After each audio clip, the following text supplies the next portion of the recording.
சேலம் மாவட்டம் வாழப்பாடியில் அனைத்திந்திய அண்ணா திராவிட முன்னேற்றக் கழகம், அம்மா மக்கள் முன்னேற்றக் கழகம், பாட்டாளி மக்கள் கட்சி என மாற்றுக் கட்சியினர் கூண்டோடு விலகி 1000 பேர் திமுகவில் ஐக்கியமாகினர். சேலம் கிழக்கு மாவட்ட திமுக அலுவலகமான தளபதி மு.க. ஸ்டாலின் அறிவாலயத்தின் கலைஞர் அரங்கில் அம்மா மக்கள் முன்னேற்றக் கழகத்தில் சேலம் மத்திய மாவட்ட துணைச் செயலாளர் ரவி என்கிற சக்திவேல் தலைமையில் 1000 பேர் அக்கட்சியிலிருந்து விலகி அமைச்சர்கள் முன்னிலையில் திமுகவில் ஐக்கியமாகினர். இதில் அயோத்தியாபட்டணம் ஒன்றிய அனைத்திந்திய அண்ணா திராவிட முன்னேற்றக் கழக மகளிர் அணி செயலாளர் திருமதி தமிழா முருகன், வாழப்பாடி ஒன்றிய முன்னாள் அதிமுக அவைத் தலைவரோ, சேலம் மாவட்ட மத்திய கூட்டுறவு வங்கி முன்னாள் இயக்குனரோ, முன்னாள் சேலம் மாவட்ட அறங்காவலர் குழு மாவட்ட தலைவருமான கணேசன், வாழப்பாடி அம்மா மக்கள் முன்னேற்றக் கழக ஒன்றிய துணைச் செயலாளர் ராம்குமார், அம்மா பேரவை ஒன்றிய செயலாளர் பிரேம்நாத், அம்மா பேரவை ஒன்றிய இணைச் செயலாளர் லோகநாதன், ஒன்றிய இணைச் செயலாளர் பழனிசாமி, ஒன்றிய மகளிர் அணி செயலாளர் காளியம்மாள், பெத்தநாயக்கன்பாளையம் ஒன்றிய துணைச் செயலாளர் கலையரசன், ஒன்றிய பொருளாளர் சக்திவேல், ஒன்றிய எம்ஜிஆர் மன்ற தலைவர் ராஜவேல், ஒன்றிய தொழிற்சங்க தலைவர் சேகர், பாட்டாளி மக்கள் கட்சியை சேர்ந்த தண்டபாணி உள்ளிட்ட மாற்றுக் கட்சியினர் 1000க்கும் மேற்பட்டோர் அக்கட்சியிலிருந்து விலகி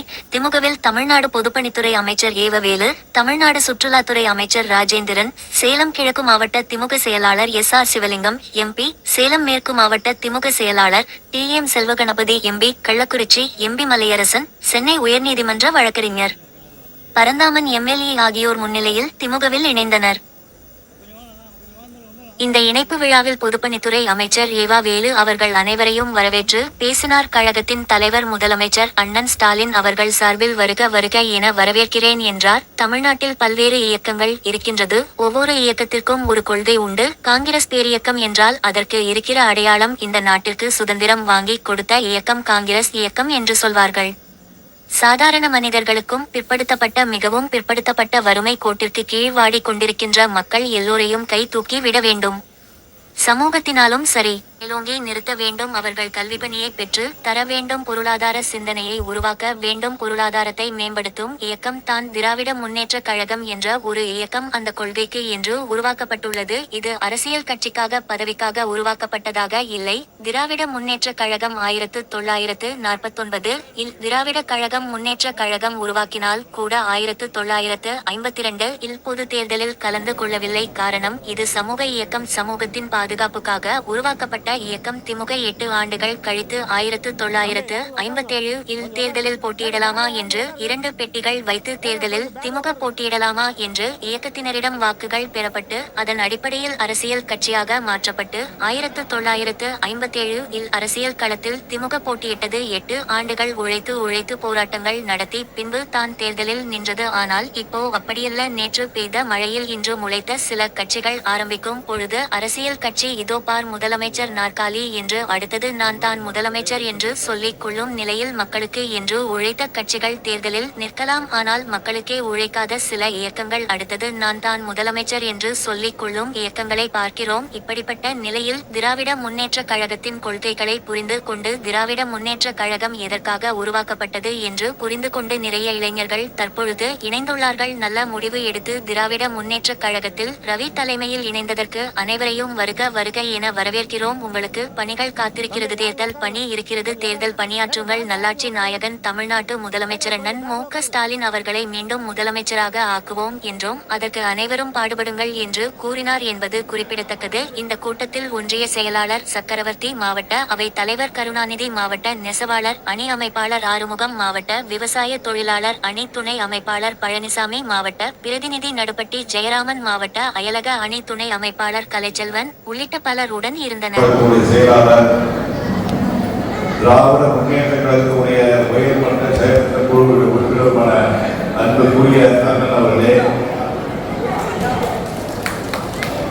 இந்த நிகழ்ச்சியிலே பங்கு பெற்று சிறப்பித்துக் கொண்டிருக்கின்ற சேலம் மத்திய மாவட்ட கழக செயலாளர் மாண்புமிகு சுற்றுலாத்துறை அமைச்சர் அவர்களே, அதை போல வருகிறது சிறப்பித்துக் கொண்டிருக்கின்ற சேலம் நாடாளுமன்ற உறுப்பினர், சேலம் மேற்கு மாவட்ட திராவிட முன்னேற்ற கழகத்துடைய செயலாளர் என் அன்பிற்குரிய சகோதரர் டி.எம்.எஸ். அவர்களே, அதை போல சென்னையிலிருந்து பரந்தாமன் அவர்களே, அதை போல வருகை தந்திருக்கின்ற பல்வேறு உறுப்பினர்கள் திராவிட முன்னேற்ற கழகத்தின் சார்பாக வருகை தந்திருக்கின்ற அன்புக்குரிய நிர்வாகிகளே, திராவிட முன்னேற்ற கழகத்திலே தங்களை இணைத்துக் கொள்வதற்காக அமமுக, அதிமுக உங்கள் அனைவருக்கும் என்னுடைய பணிவான வணக்கம். இன்றைய தினம் நம்முடைய நீர்மொழிகளை சேர்ந்த அன்புக்குரிய ரவி என்கிற சக்திவேலுடைய அமமுக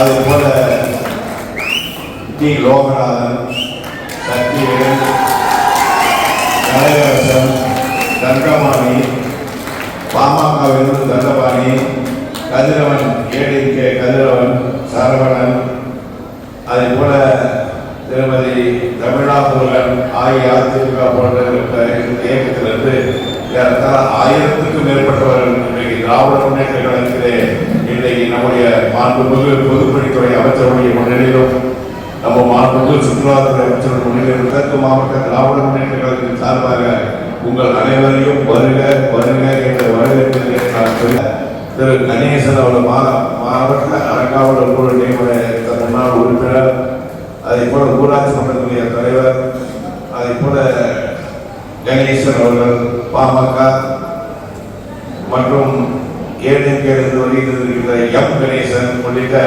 1000 பேர்களுடைய பட்டியல் இருக்கிறது. 1000 பேரும் என்று சொன்னால் தேர்தல் நேரம் நம்முடைய அன்புக்குரிய மாண்புமிகு அமைச்சர்கள் வருகின்றிருக்கிறார்கள், மாவட்ட கழக செயலாளர்கள் வருகின்றிருக்கிறார்கள், நம்முடைய கள்ளக்குறிச்சி நாடாளுமன்ற உறுப்பினர் வருகின்றிருக்கிறார்கள். ஆகவே வரியின் காரணமாக 100 பேரை படிக்கவில்லை என்று சொன்னாலும் இங்கே முக்கியமானவர்களுக்கு நம்முடைய மாண்புமிகு பொதுப்பணித்துறை அமைச்சர் அவர்களுக்கு சார்ந்த துணையும் வருகின்ற உங்கள் அனைவரையும் அண்ணன் தம்பிகளாக அக்கல் தம்பிகளாக பேரர் அண்ணா சொல்வது போல ஒரு தாய் வயிற்றை பிறக்கவில்லை என்று சொன்னாலும் பல தாய் வயிற்றிலே பிறந்திருந்தாலும் நாம் அனைவரும் இருக்கின்ற காரணத்தினாலே உங்கள் அனைவரையும் சேலம் கிழக்கு மாவட்ட திராவிட முன்னேற்ற கழகத்தில் இருக்கக்கூடிய முன்னாள் நிர்வாகிகள் அத்தனை பேரும் உங்களை அக்கால் தங்கையாக அண்ணனாக ஏற்று இந்த தேர்தல் பணி மட்டுமல்ல இயக்கப்பணி ஆற்றுவதற்கு, சேர்ந்து பணியாற்றுவதற்கு, இணைந்து பணியாற்றுவதற்கு என்றைக்கும் ஒவ்வொரு தோல் கொடுத்து ஒரு நிற்பார்கள் என்ற உறுதியை சொல்லி நீங்க வருகின்ற உங்கள் அனைவரையும் வருக வருக வருக என்று மீண்டும் ஒரு முறை வரவேற்கிறேன். அவர்கள் உரையாற்றுவார்கள்.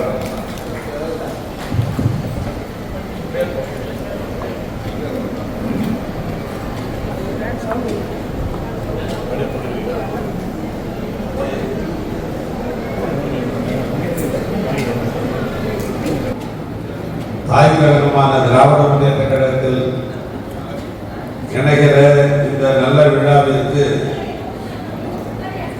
தலைமை பொறுப்பேற்றிருக்கிற மாவட்ட கழகத்தினுடைய செயலாளர், நாடாளுமன்றத்தினுடைய உறுப்பினர் அருமை சகோதரர் சிவலிங்கம் அவர்களே, நிகழ்ச்சியிலே கலந்து கொண்டு பெருமை சேர்த்துக் கொண்டிருக்கிற சேலம் மாவட்டத்தினுடைய செயலாளரும்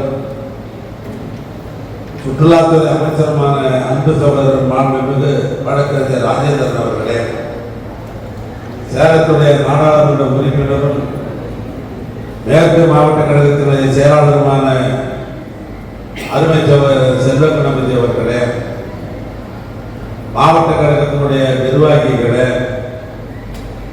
சென்னை உயர்நீதிமன்றத்துடைய வழக்கறிஞர் சட்டப்பேரவை உறுப்பினர் பரந்தாமன் அவர்களே, மாவட்ட நிர்வாகிகளே, ஒன்றிய நகர பேரூர் கழகத்தினுடைய செயலாளர்களே, மேடையில் இருக்கிற கழகத்தினுடைய மூத்த முன்னோடிகளே, உங்கள் அனைவருக்கும் இந்த மாலை நேரத்தில் எனது அன்புகர வணக்கத்தை நான் முதலில் தெரிவித்துக் கொள்ள விரும்புகிறேன். தாய்க்கழகமான திராவிட முன்னேற்ற கழகத்தில் நம்முடைய அதிமுக மத்திய மாவட்ட துணை தலைவராக விளங்கிய ரவி என்கிற சக்திவேல் அவர்கள், அவரோடு பிரேம்நாத், லோகநாதன், கதிர்வேல், கலையரசன், தண்டபாணி, சரவணன், சக்திவேல் ஆகிய பல்வேறு பொறுப்பில் இருக்கின்ற பொறுப்பாளர்கள் இன்றைக்கு இயக்கத்தில் இணைகிற விழா இங்கே நடைபெறுகிறது. அதே போன்று ஐயாத்தியா பட்டணத்தை சேர்ந்த அதிமுகவை சேர்ந்த ஒன்றிய மகளிர் ஒன்றிய செயலாளர் திருமதி தமிழா முருகன் அவர்களும், வாழப்பாடி தெற்கு ஒன்றியத்தை சேர்ந்த கணேசன், கருணாகரன், காசி மாதேஸ்வரன், மணிகண்டன், மனோஜ், சுப்பையன், சின்னசாமி, முத்துசாமி, நல்லப்பன், அழகப்பன், சரவணன், கண்ணன், கிருஷ்ணன், ஸ்ரீரங்கன், முருகன், பொன்னையன் போன்ற 1000க்கும் மேற்பட்ட அருமை நண்பர்கள் பல்வேறு இயக்கத்திலிருந்து நம்முடைய ரவியுடைய தலைமையிலே இங்கே இணைகிற அத்தனை பேரையும் சேலம் ஒன்றுபட்ட மாவட்ட திராவிட முன்னேற்ற கழகத்தின் சார்பாகவும் தலைவர் கழகத்தின் தலைவர் அருமையான தலைவர் மு.க. ஸ்டாலின் அவர்கள் சார்பாகவும் உங்களை அனைவரையும் வருக வருக வருக என்று நான் வரவேற்கிறேன். தமிழ்நாட்டில் பல்வேறு இயக்கங்கள் இருக்கிறது. ஒரு இயக்கத்திற்கும் ஒரு கொள்கை உண்டு. காங்கிரஸ் பேரியக்கம் என்றால் அதற்கு இருக்கிற அடையாளம், இந்த நாட்டுக்கு சுதந்திரம் வாங்கிய கொடுத்த இயக்கம் காங்கிரஸ் என்று சொல்வார். சாதாரண மனிதனை கூட பிற்படுத்தப்பட்ட, மிக பிற்படுத்தப்பட்ட, வறுமை கோட்டில் வாடிக்கொண்டிருக்கிற இந்த மக்களை எல்லாம் கை தூக்கி விட வேண்டும். சமூகத்திலும் சரி, அரசியலும் சரி, இவரெல்லாம் மேற்கத்திலே கொண்டு வந்து நிறுத்த வேண்டும். அவளுக்கு உரிய கல்வியை பெற்றுத் தர வேண்டும். பொருளாதார சிந்தனையை உருவாக்க வேண்டும். பொருளாதாரத்தை உயர்த்த வேண்டும் என்ற இயக்கம் திராவிட முன்னேற்ற கழகம் என்கிற ஒரு இயக்கம் தான் அந்த கொள்கையை கொண்டு உருவாக்கப்பட்டது. இது ஏதோ அரசியல் கட்சிக்காக பதவிக்காக உருவாக்கப்பட்ட இயக்கம் அல்ல. திராவிட முன்னேற்ற கழகம் 1949 திராவிட முன்னேற்ற கழகம் உருவானாலும் கூட அதற்கு அடுத்தபடியாக வந்து 52 பொது தேர்தலில் திராவிட முன்னேற்ற கலந்து கொள்ளவில்லை. காரணம், இது ஒரு சமூக இயக்கம். சமூக மக்களுடைய பாதுகாப்புக்காக உருவாக்கப்பட்ட இயக்கம் திமுக. 49 உருவாகின திராவிட முன்னேற்ற கழகம் 52 நடைபெற்ற தேர்தலை தவிர்த்தது. மக்களுக்காக பாடுபடுகின்ற இயக்கத்திற்கு போதுமான கட்டுமான அமைப்பை உருவாக்க வேண்டும் என்று அண்ணா கருதினார். அதற்கு பின்னால் 57 ஒரு தேர்தல், பொது தேர்தல் வருகிறது. அந்த பொது தேர்தலோட திராவிட முன்னேற்ற கழகம் ஈடுபடுவதா இல்லையா ஒரு கேள்வி. அப்படிப்பட்ட நேரத்தில் தான் கழகத்தில் இருக்கிற பெரும்பான்மையானவர்கள் நின்றுதான் ஆக வேண்டும் என்று சொன்னதும், எஞ்சியவர்கள் வேண்டாம் தேர்தல் என்று சொன்னதும், இப்படிப்பட்ட இருவேறு கருத்துக்கள் இருந்தது. அண்ணா ஒரு ஜனநாயகவாதி, ஆனால் வாக்கெடுக்கலாம் என்று சொல்லி திருச்சியில் நடைபெற்ற மாநாட்டில் ஒரு வாக்கு பெட்டி வைத்தார். 2 பெட்டி வைத்துவிட்டு தேர்தலில் திமுக கலந்து கொள்ளலாமா வேண்டாமா, வேண்டும் என்பவர்கள் இந்த பெட்டியில் வாக்கு போடுங்கள், வேண்டாம் இல்லாதவர்கள் இந்த பெட்டியில் வாக்கு போடுங்கள் என்று 57 2 பெட்டி வைத்து தீர்மானித்தார்.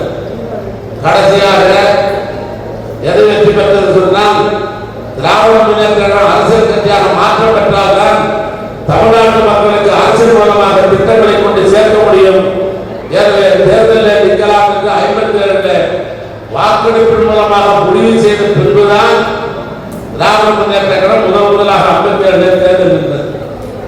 ஏன் நான் பிடிப்பட விடவில்லை என்று சொன்னால், 49 உருவாக்கப்பட்ட ஒரு இயக்கம் நாட்டு மக்களுக்காக பல்வேறு நிலைகளிலே உழைத்து போராட்டங்களாக நடத்தி 57 ஏறத்தாழ் 8 ஆண்டு காலம் கழித்து தான் தேர்தலில் நிற்கிறதா இல்லையான்னு முடிவு செய்யும். ஆனால் இன்றைக்கு அப்படி அல்ல. நேற்று பெய்த மழையில் இன்றைக்கு முளைக்கிற சில கட்சிகள் காலாமைப்பால கட்சியை ஆரம்பிக்கிற பொழுது அரசியல் கட்சி தோபார் முதலமைச்சர் நாற்காலி என்று போடுகிற நிலையை இன்றைக்கு நாம் பார்க்கிறோம். ஆனால் மக்களுக்கு உழைத்து ஒரு அரசியல் இயக்கம் தேர்தலில் நிற்கலாம். மக்களுக்கே உழைக்காத பல இயக்கங்கள் அடுத்தது 4ஆம் முதலமைச்சர் என்று சொல்லிக் கொண்டு வருகிற இயக்கங்களை நாம் பார்க்கிறோம். இப்படிப்பட்ட நிலையில் திராவிட முன்னேற்ற கொள்கையை புரிந்து கொண்டு திராவிட முன்னேற்ற கழகம் எதற்காக உருவாக்கப்பட்டது என்பதை எல்லாம் புரிந்து கொண்டு இங்கே நிரம்ப இளைஞர்கள் வந்திருக்கிறார்கள். இந்த இளைஞர்கள் நல்ல ஒரு முடிவு எடுத்து நாட்டுக்கு உழைக்கிற திராவிட முன்னேற்ற கழகத்தில் இன்றைக்கு ரவி தலைமையில இளைஞர்கள் அத்தனை பேர் மீண்டும் ஒரு முறை வருக வருக வருக வருக என்று வரவேற்று உங்களுக்கு உடனே பணியில் காத்திருக்கிறது. பொதுவாக திராவிட முன்னேற்ற கழகத்தில் இணைந்து விட்டு 5 வருஷம் 6 வருஷம் சென்று கூட அவர்களுக்கு பணி இருக்கும். ஆனால் இன்னைக்கு ரவிக்கோ ரவியோடு இருக்கிற இளைஞர் தம்பிமார்களுக்கோ கூடியிருக்கிற தாய்மார்களுக்கு உடனே தேர்தல் பணி இருக்கிறது. தேர்தல் பணி ஆற்றுங்கள். நல்லாட்சி நாயகன் தமிழ்நாட்டு முதலமைச்சர் அண்ணன் மு.க. ஸ்டாலின் மீண்டும் தமிழ்நாட்டுடைய முதலமைச்சராக அவர்களுக்கு உடையுங்கள் உடையுங்கள் என்று சொல்லி உரையை நான் நிறைவு செய்கிறேன். நன்றி, வணக்கம்.